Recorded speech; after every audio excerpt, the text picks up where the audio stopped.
Bienvenue dans Libre d'être riche, le podcast qui transforme votre rapport à l'argent et vous aide à mieux gérer vos finances personnelles, à gagner plus sans nécessairement travailler plus et à investir intelligemment. Je suis Nathalie et chaque semaine je vous parle d'argent, d'investissement et de liberté financière. Libre d'être riche, c'est tous les mercredis, alors installez-vous pour un nouvel épisode. C'est parti.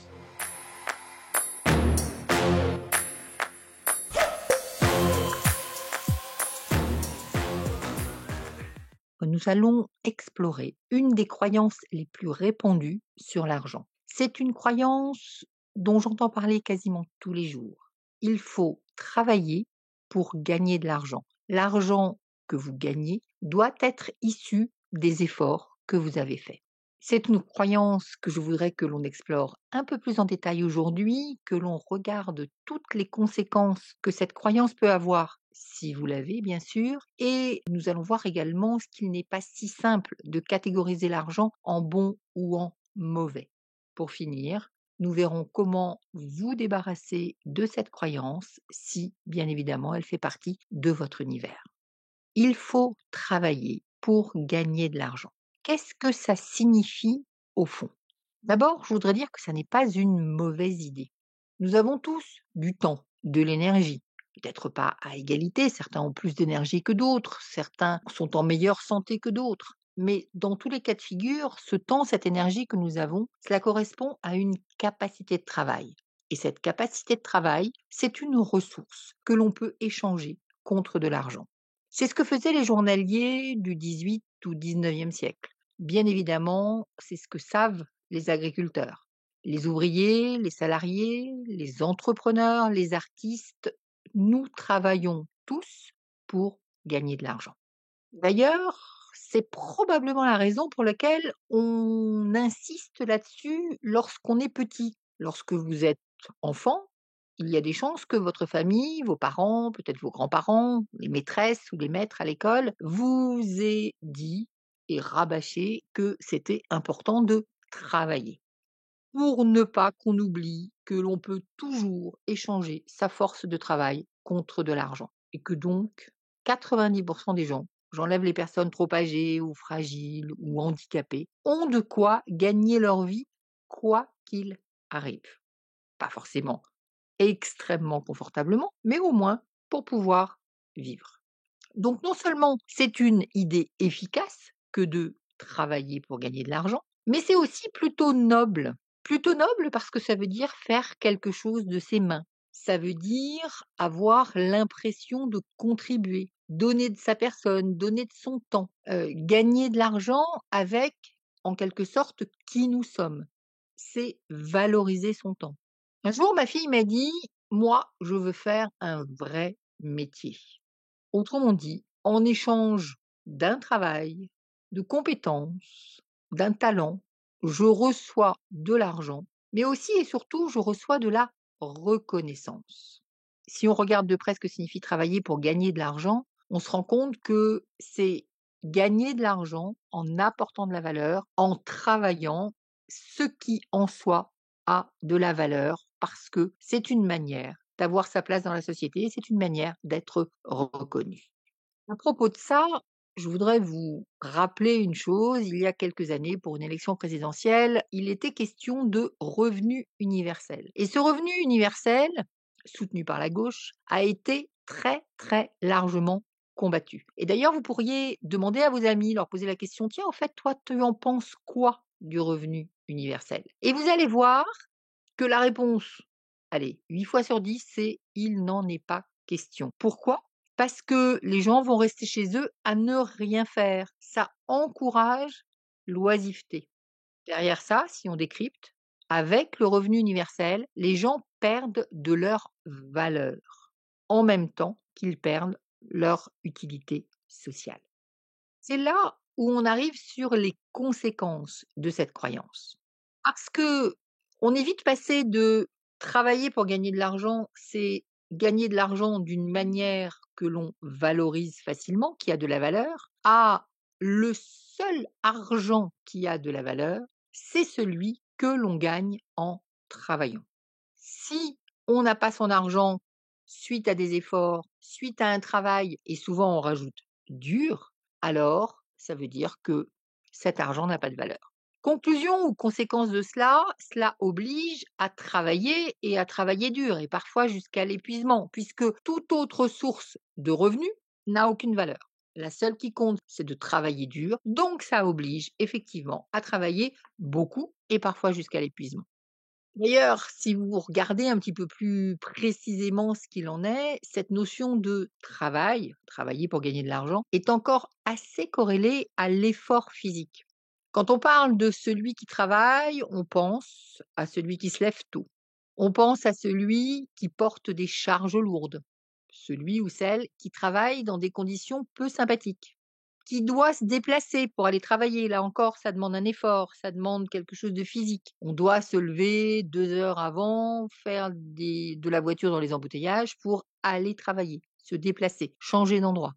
Celui qui travaille, dans notre imaginaire, c'est celui qui fait un travail ingrat, qu'il ne fait en réalité que par contrainte. Celui-là, dans notre imaginaire, il travaille plus que celui qui est dans un bureau ou que celui qui travaille à domicile, dans un environnement agréable. L'idée est que le travail est forcément associé à la contrainte, à l'effort et à la difficulté. Et quelque part, c'est la condition pour être payé en échange de cette contrainte, de cet effort ou de cette difficulté. Alors, je ne sais pas d'où ça vient, probablement de l'héritage de siècles de travail physique, mais est-ce que ces siècles de travail physique, cet héritage a encore beaucoup de sens aujourd'hui? Je ne sais pas. Aujourd'hui, il y a d'autres manières de gagner de l'argent. Il y a d'autres manières de faire. Quand je dis aujourd'hui, elles ont toujours existé, bien sûr, mais c'est vraiment dans ce 21e siècle qu'elles se sont démocratisées. Si je garde l'idée qu'il faut travailler pour gagner de l'argent, qu'il faut faire des efforts pour gagner de l'argent, ça n'incite pas à investir.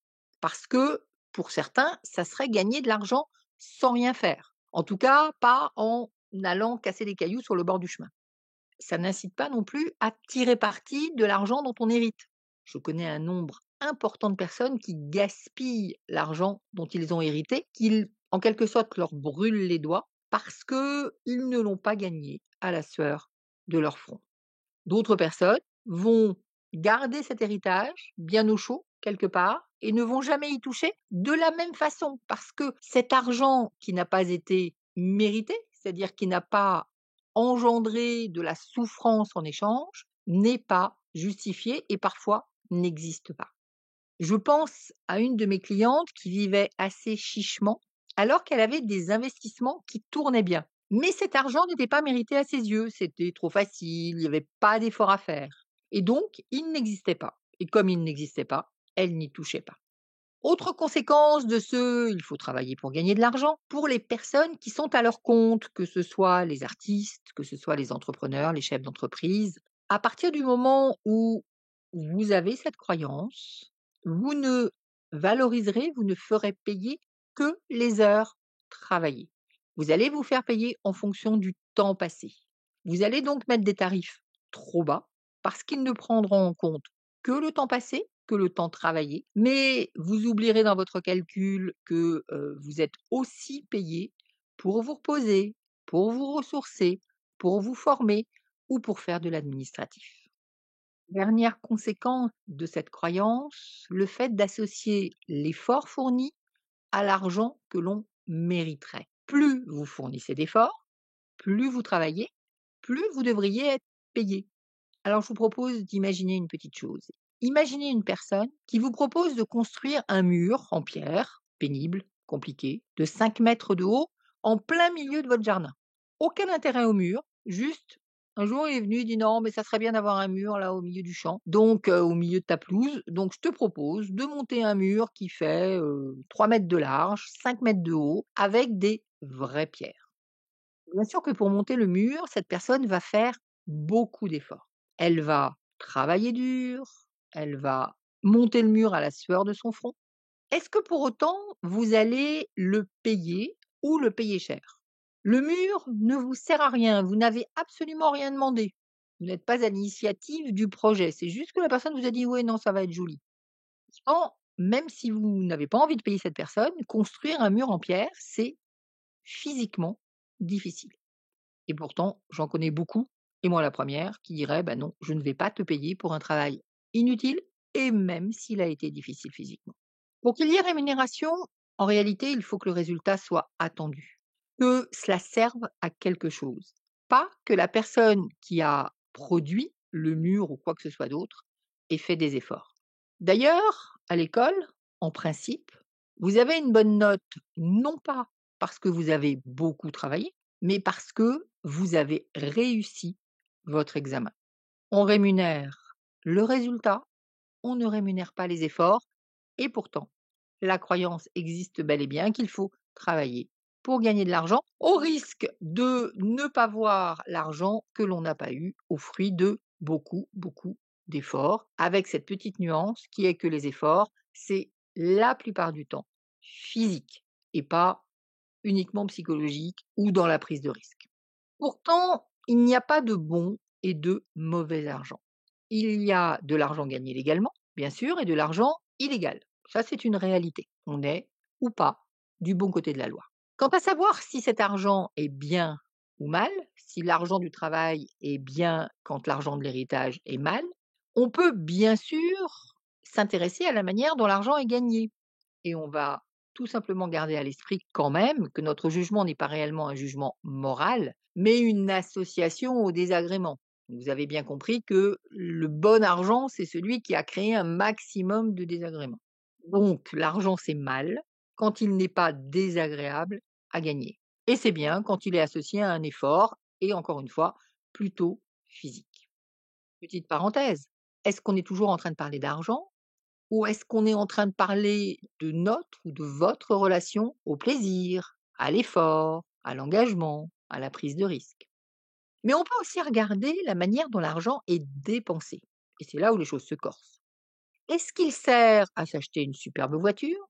Est-ce qu'il sert à s'acheter un sac à main alors qu'on en a déjà 10 dans le placard? Est-ce qu'il sert à construire un hôpital? À créer une entreprise qui fournira des centaines d'emplois? À apporter des expériences positives, que ce soit à soi, à sa famille, à ses amis, à des inconnus? Là aussi, c'est pas si évident de catégoriser le bon et le mauvais argent. On peut faire des efforts pour en gagner, c'est du bon argent, mais le dépenser en jouant aux cartes. En principe, mauvais argent.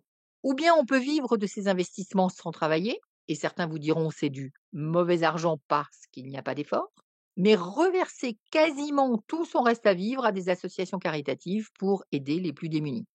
Et ce mauvais argent gagné devient du bon argent investi. On fait comment? Eh bien, généralement, on évite de juger l'argent bon ou mauvais. J'espère que ce podcast vous aura aidé à y voir plus clair et à comprendre qu'on ne peut pas juger l'argent comme bon ou mauvais. C'est trop complexe. C'est trop associé à la reconnaissance que l'on veut pour soi-même. D'ailleurs, si vous avez apprécié ce podcast, abonnez-vous pour suivre d'autres épisodes. N'hésitez pas à lui mettre 5 étoiles et à laisser un commentaire. C'est hyper important pour le faire connaître. C'est une reconnaissance, mais qui n'est pas financière. Voilà une autre manière de se débarrasser de la croyance que seul l'argent gagné en travaillant a de la valeur. Vous concentrez sur la manière dont vous l'utilisez. En quoi votre utilisation de l'argent est bénéfique pour vous, votre famille, la planète. Et oubliez la manière dont on le gagne. Troisième manière, arrêtez d'associer vos besoins ou vos valeurs entre eux. Je vais vous expliquer, mais disons que le tout en un n'existe pas. Exemple, vous avez besoin d'argent pour vivre. Ça, c'est un besoin et c'est vrai.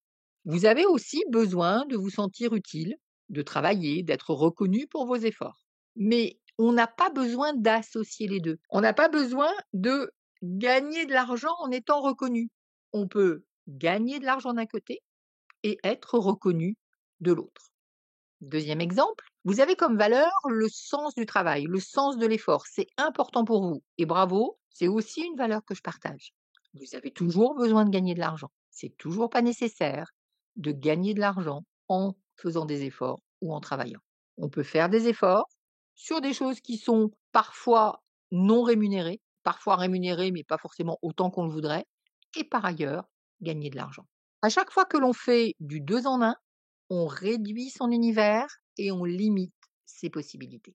Pensez-y la prochaine fois que vous vous trouverez à penser qu'il faut travailler dur pour gagner de l'argent. L'argent se gagne aussi sans travailler. Et on peut travailler sans forcément échanger son temps contre de l'argent. À la semaine prochaine. Merci de m'avoir écouté. Si cet épisode vous a plu, abonnez-vous dès maintenant sur votre plateforme de podcast préférée et prenez quelques secondes pour me laisser 5 étoiles et un avis. C'est grâce à vos retours que je peux créer du contenu toujours plus pertinent et vous accompagner au mieux dans votre voyage vers la liberté financière. On se retrouve mercredi prochain pour un nouvel épisode de Libre d'être riche.